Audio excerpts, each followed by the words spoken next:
I'm John Leech, I'm the Liberal Democrat Member of Parliament for Manchester Withington. I've been aware of it for a long time. In fact, I was a councillor before I became an MP, and actually the opposition members' services, our office was right next door to where the interpreters were, where the translation services were. So I'd come into contact with people working in the service over a long period of time, representing a very diverse constituency where a lot of people have English as a second language.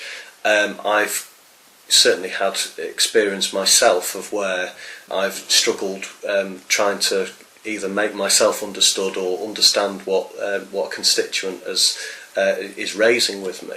So I recognise how important interpreting and translation services are. I'm quite lucky in that I have a number of constituents who seems to be a bit of a network of people who know someone who can translate their particular language. So I often get somebody coming as a support to a constituent who struggles with their English just on a voluntary basis, and it makes such a difference in terms of my constituent being able to get their point across if they've got someone there who can translate and who they trust to give me the right information. And you can see the difference in, say, somebody who perhaps the first time has brought an interpreter with them to help them, but then they've needed to come back and perhaps they've not been able to get the interpreter along that time. The difference in trying to sort of make myself understood and then trying to make themselves understood is quite harrowing, really. Some people find it quite difficult going to speak to their MP as it is, without having the problems of language barrier as well. So I think it is really important that the service is available. More recently, I was made aware by a constituent who is a registered interpreter who does a lot of work with the police service. He and others raised concerns about GMP's plans to outsource interpreting services and the impact that might, and they were concerned about the impact that might have on the quality of interpreting for people who've either, well, particularly in the case of the police, where people have been arrested and charged with things, and clearly there is incredibly important that they are able to make themselves understood and to understand what they're being accused of.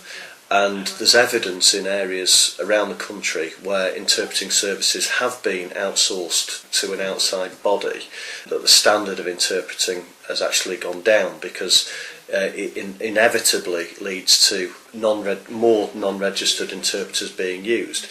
The police services can have all the best will in the world for that not to happen, but the reality is that when services get outsourced, the outsourcing service are offering much lower rates of pay, so some interpreters are refusing to take on those jobs. And also, I just don't think there is necessarily the incentive for them to find a registered interpreter. And I've read about cases that have collapsed in court or miscarriages of justice because the defendant just hasn't had the proper level of interpreting support that they require.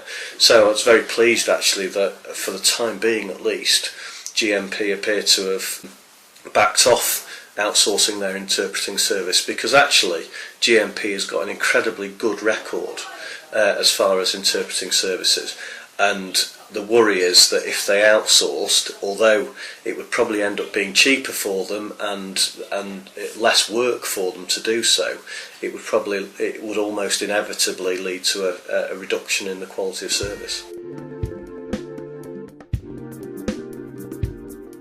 To be honest, I don't think I can recall anyone ever raising it. You do hear, certainly in some parts of the country, where people are asking questions about the cost of interpreting services. And there's been a high-profile case recently where the new mayor of Doncaster, who is who represents the English Democrats, has made a big thing about he was going to cancel all the interpreting services in Doncaster. But fortunately, I think my constituents on the whole actually see the need and the benefit of having that sort of service available. Actually, we should be proud of having a good service and providing a good service for constituents who don't have English as their first language. There's nothing more frustrating than someone not being able to make themselves understood because of a language barrier.